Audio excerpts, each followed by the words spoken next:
El análisis político, la entrevista de la semana, la información contada de manera diferente en Hora de Cambio. Desde estos momentos nos conectamos con el Perú en Hora de Cambio. Si quieres estar bien informado, quédate en Hora de Cambio. Imparcialidad, objetividad al momento de darte las noticias con Hora de Cambio. Bienvenidos.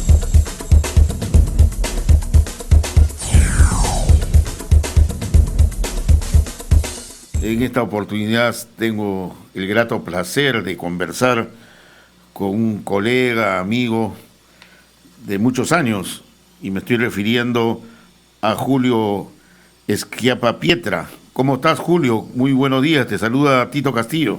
Hola, ¿qué tal, mi querido amigo Castillo? ¿Cómo estás? Qué gusto escucharte. Después de tanto tiempo, Así después es, de buenas muchos épocas. años. ¿Cómo te va? Bien. Julio, ¿cómo ves la situación del país? Tienes experiencia en cuanto a estos análisis, pero se genera cierta controversia en esta oportunidad. En los últimos años, el Congreso y su enfrentamiento con el Ejecutivo prácticamente ha marcado la pauta de las contradicciones políticas del país y de los propios partidos políticos que están representados. Y ahora justamente se aparece esta nueva coyuntura similar. ¿Cómo ves el tema de lo que está pasando en el Perú en estos momentos? Con mucha preocupación. Tú sabes que yo soy no soy solo analista, sino soy sobre todo un consultor político, y por lo tanto generalmente tengo un papel, a veces no muy protagónico, pero sí soy consultado sobre muchas de las cosas que se están haciendo. En este momento a mí me parece que hay factores negativos que están actuando, que tienen que ver incluso con legislación. No está bien reglamentada la cuestión de confianza, ni está bien reglamentada el tema de la vacancia presidencial. Eso es muy grave. Eso ha sido hecho en coyunturas en las cuales ha habido enfrentamientos, y los enfrentamientos dan lugar a malas leyes. Entonces, primero, hay un tema legislativo muy grave que nadie asume. Segundo, nunca se reformó el Congreso. De todas las reformas políticas que han sido aprobadas, jamás se ha cambiado los sistemas de representación del Congreso Nacional, que están hace rato, tienen un gran déficit. Por ejemplo, en la renovación de congresistas, por lo cual, si tienes un mal Congreso, te quedas con él hasta el final. Y en tercer lugar, la crisis política es causada también por un tema de ineptitud, o podríamos llamarlo de falta de experiencia, pero también de malicia, de quienes se quieren aprovechar del inicio del profesor Castillo en el gobierno y quieren hacer trapacerías a partir de la relación con él. Creo que el gran problema está ahorita centrado en la cúpula, en el entorno presidencial, porque yo veo que el gabinete, mal que bien, funciona bien, salvo unos 3 o 4 ministros que de repente merecen tomar la de Villadiego, ¿no? Ahora, este tema del poder, de una cosa es ser candidato y otra cosa ya es estar en el gobierno, digamos así, donde tienes que decidir muchas cosas. Y lo que más reclama la opinión pública es que no se está haciendo casi nada, o sea, el análisis de la coyuntura, el diagnóstico de lo que pasa en el Perú, y eso ya todo el mundo lo sabe, pero no se actúa en forma concreta, ni se da las pautas para que esto pueda avanzar o hacia dónde vamos, ¿no? Y ahí está la desconfianza de la población, sí. ¿no? Querido colega, yo creo que en este caso sí hay que hacerle justicia a varios ministerios que están funcionando excelentemente bien, otros regular y unos francamente mal. Vamos a empezar por los malos. El primero que funciona mal es el Ministerio de Transporte y Comunicaciones, demasiado delicado para que esté en manos de gente inexperta. Ahí se necesita hacer un cambio. En segundo lugar, en el caso del Ministerio de Educación, no es que Carlos Gallardo no tenga experiencia, todo lo contrario, ha sido un dirigente magisterial hace bastante tiempo y un tipo reconocido, es un hombre ético, y con él no hay un problema por ese lado. El problema está en si se va a definir acá de que ha subido al poder la cúpula sindical de FENATAPE, o se trata de trabajar con todos los gremios sindicales que tienen que ver con los maestros.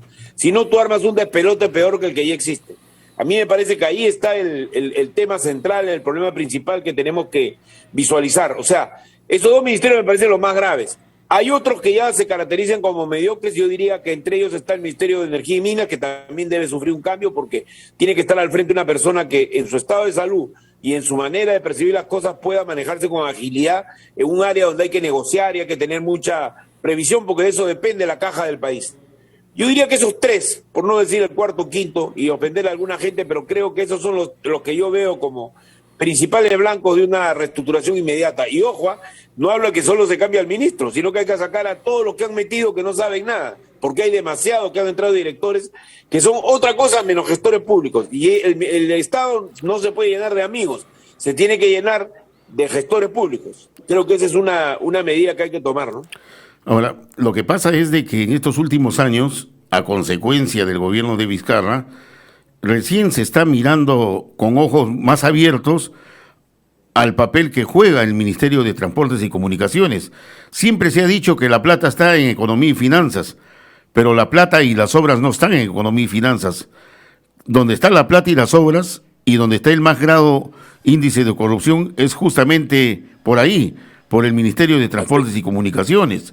Y el otro tema de Gallardo con el caso del Ministerio de Educación, lógicamente que ahí hay un confusionismo político, lo está tomando como si fuera prácticamente secretario general de un partido político o secretario general del gremio. Yo no creo, si me permite, yo no creo que Gallardo esté en esa nota. Lo que pasa es que él depende de una base social, y no te olvides que tampoco el SUTEP es un modelo de probidad en la gestión de sus propios de los intereses de los maestros, ¿no? Así es. Creo que tú, yo, todos los periodistas hemos criticado el estilo burocrático y sectario que ha tenido el SUTEP. Así que no es que haya un santo contra un diablo o un incapaz contra gente que ha demostrado ser muy capaz. Yo creo que la cosa está más balanceada. Lo lógico en una democracia es que se le dé audiencia a los sindicatos, y sería muy buena idea también que pasemos un sistema más democrático de sindicalización, que sea por voto universal y no solamente porque la dirigencia ya está ahí y tiene que quedarse eternamente. Creo que ahí se impone también una práctica democrática que se dé en todo el mundo. La elección universal, directa y secreta de todos los dirigentes. Pero ¿tú crees que vamos a llegar a eso como está estructurado nuestro país? Es lo mismo, Julio, pero es lo mismo decir, pues, yo no me siento representado por los últimos presidentes que no han llegado ni a 5 millones de votos cuando hay un promedio de 20 millones de votantes, ¿no? Tampoco no nos representa, ¿no?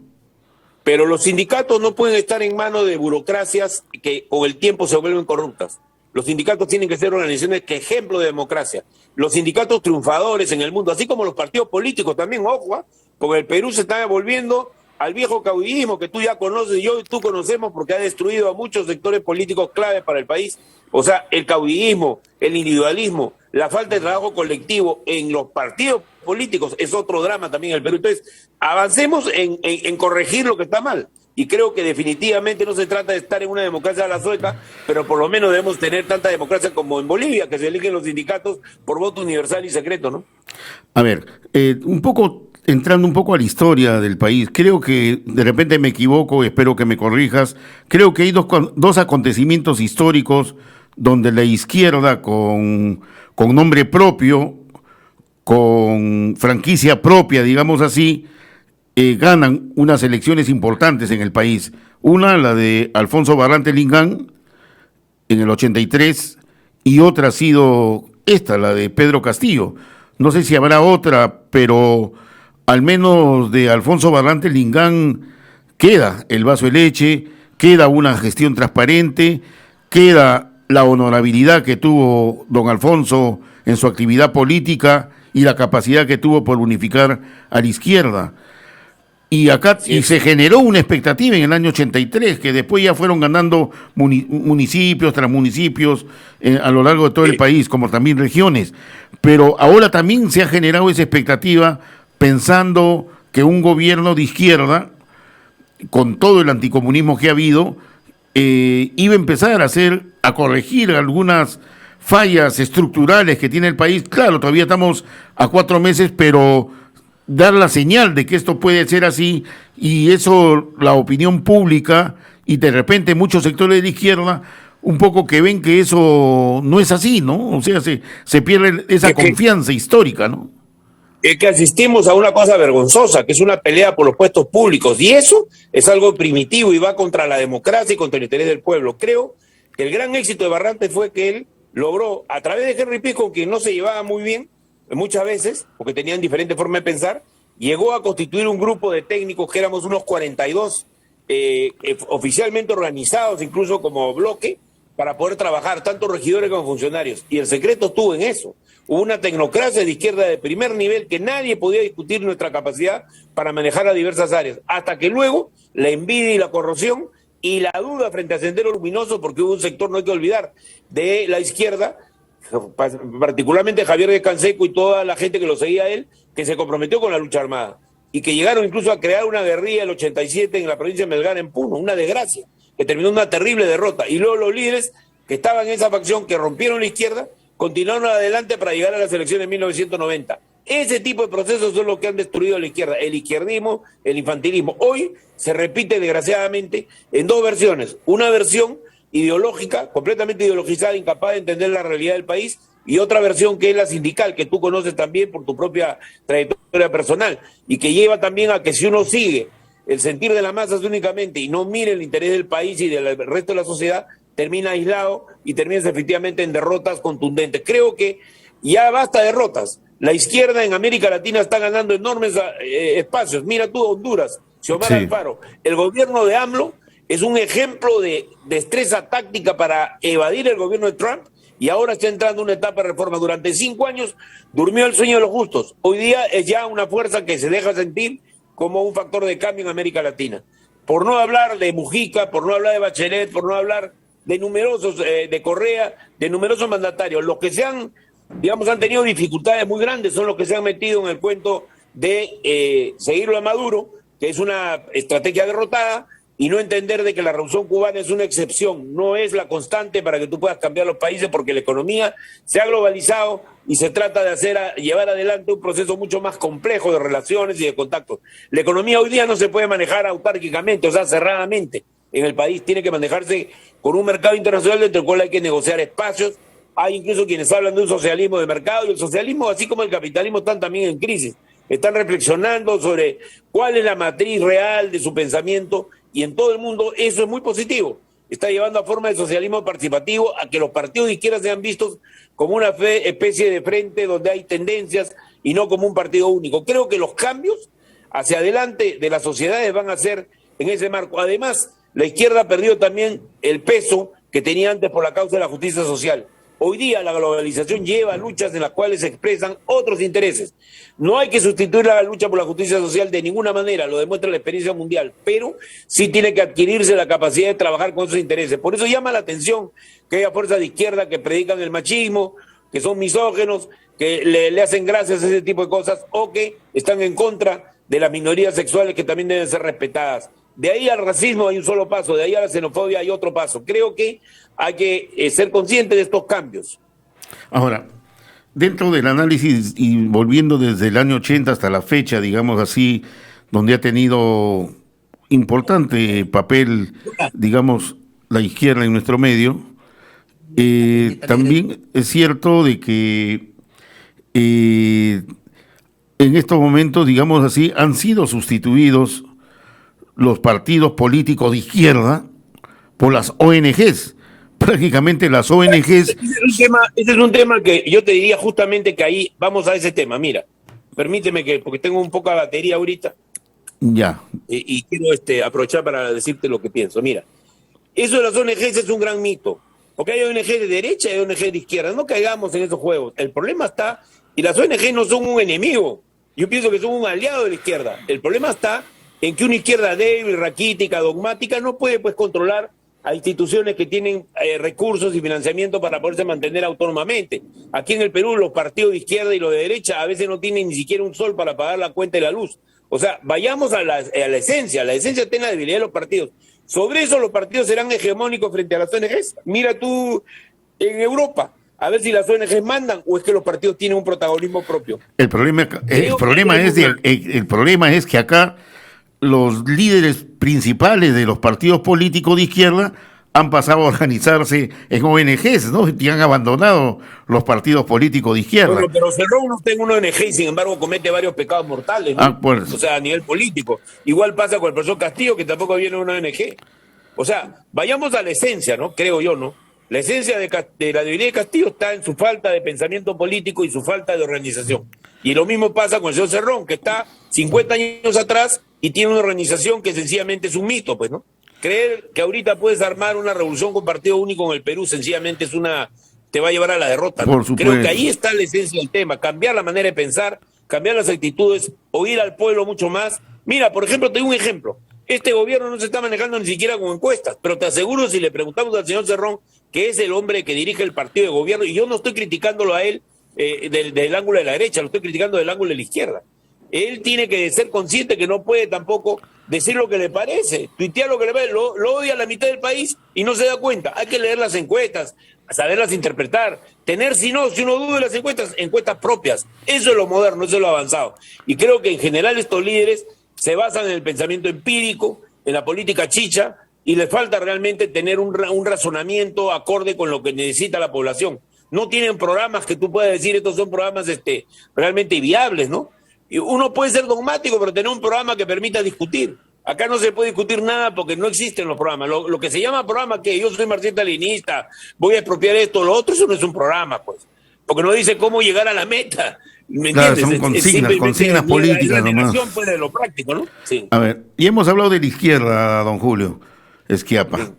Hablemos de la derecha. Es en estas elecciones donde recién aparece, digamos así, la derecha como derecha, o sea, con nombre propio, con su propia franquicia, y sale a hacer anticomunismo acá en nuestro medio. ¿Cómo ves el tema de la derecha en nuestro país, Julio? Bueno, la derecha yo creo que también tiene un problema, que está en la misma calamidad que la izquierda. Sí, te escucho. Está en la misma calamidad que la izquierda, ¿no? Es decir, no tiene líderes que tú digas, bueno, el señor Porqui puede dirigir el país, o sea, López Aliaga puede dirigir el país. Creo que es claro que no tienen una percepción adecuada de la realidad, ¿no? También. O sea, la señora Chirino representa la moralidad, representa el potencial político de la derecha. Yo lo dudo mucho, ¿no? Claro. La derecha va a tener muchas dificultades si se mete en el tema de gobernar, porque no hay condiciones para que pueda ejercer el gobierno. Ahora, algo que sí comenté al inicio del programa y que me parece que es peligroso, y es lo relacionado a que están apareciendo, aparte de la derecha tradicional, que siempre existió, pero que nunca quiso identificarse, ahora sí está apareciendo algo que no había en la escena política, que es el fascismo. No puede ser, pero lo que te quiero decir es que, a ver, grupos fascistas. Al profesor Castillo por la derecha, ¿nos va a resolver el problema de gobernabilidad del Perú o lo va a agudizar? Es una buena pregunta, ¿no? Yo no soy dogmático ni digo que la derecha es la que no tiene la razón y la izquierda sí la tiene, porque la verdad es que la realidad del Perú está demostrando que hay matices y hay cosas muchísimo más coloridas que la verdad gris, ¿no? Y creo que ahí hay un tema, ¿cómo se llama?, político, que realmente no es fácil de poder analizar, ¿no? Me da la impresión de que estamos ante una situación que es muy difícil de poder manejar, ¿no? ¿Por qué? Porque no hay un liderazgo establecido, no hay una tradición de esa corriente derecha que acaba de surgir, y es además una corriente que tiene una debilidad ideológica fundamental, que es que está basada en Trump. Ese es el gran problema, está basada en teorías que obedecen a otras realidades y que demuestran una escasez de manejo de la realidad peruana, ¿no? Ahora, luego del martes 7, que se va a ver el tema del presidente Pedro Castillo, ¿tú consideras que esto se va a reorientar, va a buscar su propio cauce de ir hacia un gobierno de repente popular, con alternativas sociales más visibles a favor del pueblo, o simplemente vamos a seguir en esta especie de anarquía política y anarquía de gobierno? Mira, yo creo que la anarquía política obedece a una situación muy difícil de manejar, ¿no? Obedece a que aquí no hay acuerdo, y además está mal visto los acuerdos, y todos quieren ser candidatos a la próxima elección. Me da la impresión que ahí hay un tema para poder corregir la realidad que vivimos, ¿no? Y que requeriría una atención prioritaria al tema de lograr algunos acuerdos mínimos. Por ejemplo, reunirse apresuradamente, como ha pasado recién, Claro. Por parte de Palacio, no resuelve el problema, ¿no te parece? No, lógico. ¿Y para qué? Para Ya, decir es lo una mismo. culpa. Es que mira, hay asesores hay asesores y asesores. Yo pienso muy positivo el nuevo secretario general que ha asumido del Consejo de Ministros, porque me parece que es una persona con toda la probidad y la capacidad política de poder ejercer el cargo. Muy discutido porque viene a asesorar a otros como yo soy asesor profesional, me doy cuenta de lo importante que es el trabajar teniendo un marco como el que te estoy describiendo, es decir, una persona con capacidad, que tiene formación académica, tiene una ventaja indudable frente a los improvisados que han estado hasta ahora rondando al presidente, ¿no? Solamente ese hecho ya dio otro carácter a la situación que se está viviendo en el Ejecutivo, ¿no? Y me parece que es un hecho importante. ¿Cómo crees que le va a ir? Que va a haber que sí, te escucho. ¿Cómo crees que le va a ir el día martes al presidente Pedro Castillo? Yo creo que él se va a presentar, definitivamente. Van a aprobar. Va a tener que dar respuesta, pues, ¿no? Sí, y ahí nomás va a quedar porque tiene que responder, porque también creo que el sombrero está volando mucho, ¿no? O sea, Yo creo que está cometiendo muchos errores porque tiene un pésimo equipo de asesoría a su costado que recién está empezando a cambiar ahorita, ¿no? A mí me da la impresión que ese es el tema principal, ¿no? Así es. Yo tengo esa impresión, ¿no? Como quien dice, hay que bajarle el poncho para que pise suelo otra vez, ¿no? Porque está volando, creo que ayer lo escuchaba en su discurso y hacía pues un diagnóstico que ya todo el mundo lo sabe, ¿no? Como... Pero es que si tú metes a tus parientes asesores, claro, sencillamente el resultado va a ser ese, ¿no? Así y ese es el caso. Hay un asesor que se apellida también Castillo, que es el que ahora maneja todo en Palacio, que no se subordina a ninguna de las autoridades que están ahí, y por lo tanto ahí hay un problema, ¿no? Ese asesor es el que ha inspirado un discurso desordenado como el día de ayer, que tampoco es una solución. Yo creo que además acá falta una reacción. Yo veo mejor al gabinete que el funcionamiento del entorno presidencial, la verdad. Creo que eso es un error. El presidente es la clave de todo el sistema político peruano. Pero ¿qué crees? Aparte del asesoramiento, también acá juega el problema del líder. ¿Qué crees que está pasando con Pedro Castillo? ¿Todavía se considera candidato? ¿No piensa que es el presidente? ¿Que ya perdió 4 meses? ¿Qué piensas de eso? Yo no pienso que ha perdido 4 meses, pero ha sido 4 meses para aprender. Y lamentablemente lo que yo veo es todavía una gran dificultad para situarse en un entorno en el cual todo es formal. Esto no es chicha. Esto tú no lo puedes manejar como si fuera tu chacra, o si fuera tu grupo de amigos que has traído al poder. Ahí está la gran diferencia. Esto tiene que manejarse con un cierto grado de profesionalismo y también de política. Y en la política van a entrar cuadros que no necesariamente tienen maestría y personas que son quizás de gran influencia sobre el presidente que no necesariamente tienen los grados académicos. Sí, claro, pero si no tiene lo otro, una tecnocracia que te apoye, que tampoco se trata de volver a los tiempos en los cuales se cambiaban los programas políticos, como pasó con varios presidentes, apenas entraban Ollanta. todo el grupo de tecnócratas. Yo creo que hay que cambiar el estilo, pero definitivamente no puedes estar en contra de la realidad, ¿no? Yo creo que ahí hay un tema muy difícil de poder seguir manejando si no tenemos una estrategia que es incorporar gente. Te doy un solo ejemplo. Bachelet, cuando llegó a su segundo gobierno, había mandado a estudiar 250 estudiantes a España y a varios países de Europa para preparar a una joven generación del Partido Socialista, y fue la clave para que su gobierno fuera exitoso. Ojo, en momentos que ya la alianza tenía 20 años, ya estaba corroída por algunas divisiones internas y pudo salir airosa. Lo mismo pasa con López Obrador, que tiene a su cargo una burocracia extraordinariamente eficaz que la ha formado en los gobiernos municipales que él ha ejercido, que destina su tiempo al servicio del país y lo hace bastante bien, ¿no? Finalmente, Julio Schiappa, tú has estado cerca a candidaturas que han ganado las elecciones, a presidentes de la República, conoce de cerca, como se dice, cómo se maneja la cuestión política, la cuestión del liderazgo. La pregunta es muy concreta y muy sencilla. ¿Por qué cuando llegan a juramentar como presidente de la República estos personajes cambian? Toledo, Ollanta, Alan García, PPK, Vizcarra y ahora don Pedro Castillo. ¿Por qué tienen que cambiar? ¿Por qué cambia el poder? No nos creamos las leyendas negras, ¿ah? No te olvides que a Toledo lo destruyeron igualito. Pero Toledo también pasaba, pues. No te olvides puede ser, pero yo te digo una cosa. No te olvides que también Ollanta cede ante una enorme presión mediática y fáctica que lleva a que sea derrotada la corriente de Salomón Lerner Guiti, que tampoco era tan fuerte. Era una corriente progresista. Por eso, pero no ¿por qué sucede eso? Pero Julio, yo te entiendo, pero ¿por qué? Si tú eres el líder, eres el presidente, la gente te eligió, ¿por qué tienes que aceptar esa presión? ¿Por qué no enfrentarte? Ese es el tema. Porque no tienes un partido político. La única manera de poder afrontar la presión es con un partido político que funcione y que no sea como ha ocurrido con Ollanta, con Toledo y ocurre ahora, un archipiélago de intereses imposible de manejar, más desordenado que el país. ¿Y tú crees que el partido político, es militar, ¿no? y tú crees que el partido político de los maestros que ha fundado el presidente Castillo va a ser ese soporte? Mira, te voy a decir una cosa, te sorprenderá de saber el grado de predicamento que ese grupo va a tener, ¿eh? Porque varias figuras destacadas del gobierno probablemente se plieguen ahí, porque no tienen partido. Y ojo, yo creo que eso sí es válido, pero ya muy tarde, es mi opinión. Para resolver los problemas inmediatos del gobierno y sobrevivir, se necesita otro tipo de manejo.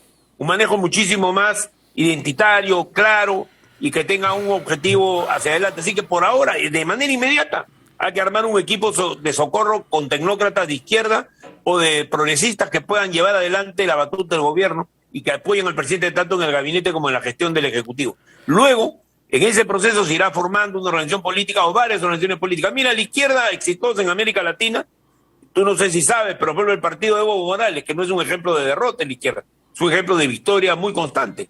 ¿Qué cosa es lo que tiene de bueno? En medio de todos los errores que han cometido. Que son 4 tendencias. ¿A qué tendencia pertenece el presidente de la República? No pertenece a la Evo. No, pues. Pertenece al Partido Socialista de Quiroga, ¿ya? Y su orientación es distinta. ¿En qué aspecto? Él, por ejemplo, no lo vas a notar haciendo alabanza del bloque bolivariano, cosas por el estilo. Él está en una mentalidad más universalista, es un hombre de izquierda, saluda a Cuba, saluda aquí, saluda allá, pero es un hombre que, por ejemplo, todos los días manda sus tweets ¿a dónde? ¿A discutir con los políticos? No. Le manda saludos a los pueblos, le manda saludos a los líderes destacados de la sociedad, a los jóvenes que están progresando. O sea, tiene una orientación completamente masiva y capaz de transmitir, además, con una excelente maquinaria política y de relación con la población, que aquí no existe. Entonces, aquí hay que partir de cero. Es decir, cero quiere decir hay que repensar los partidos, de nuevo. hay que repensar los programas y hay que definitivamente repensar también cómo el Estado se comunica. Porque el Estado no hace campaña por miedo al Congreso. Francamente es una tontería, ¿no? Coincidirá conmigo. Muy bien. ¿No? Muchas gracias, Julio Schiappa. Muchas gracias. Nos gana la hora y te agradezco por estos minutos que nos has dado. Fuerte abrazo para ti. Hemos presentado Hora de Cambio. Nos volveremos a encontrar el próximo sábado, a esta misma hora y por la misma frecuencia. Nuestro equipo de producción ya está trabajando recopilando información para un nuevo encuentro en Hora de Cambio.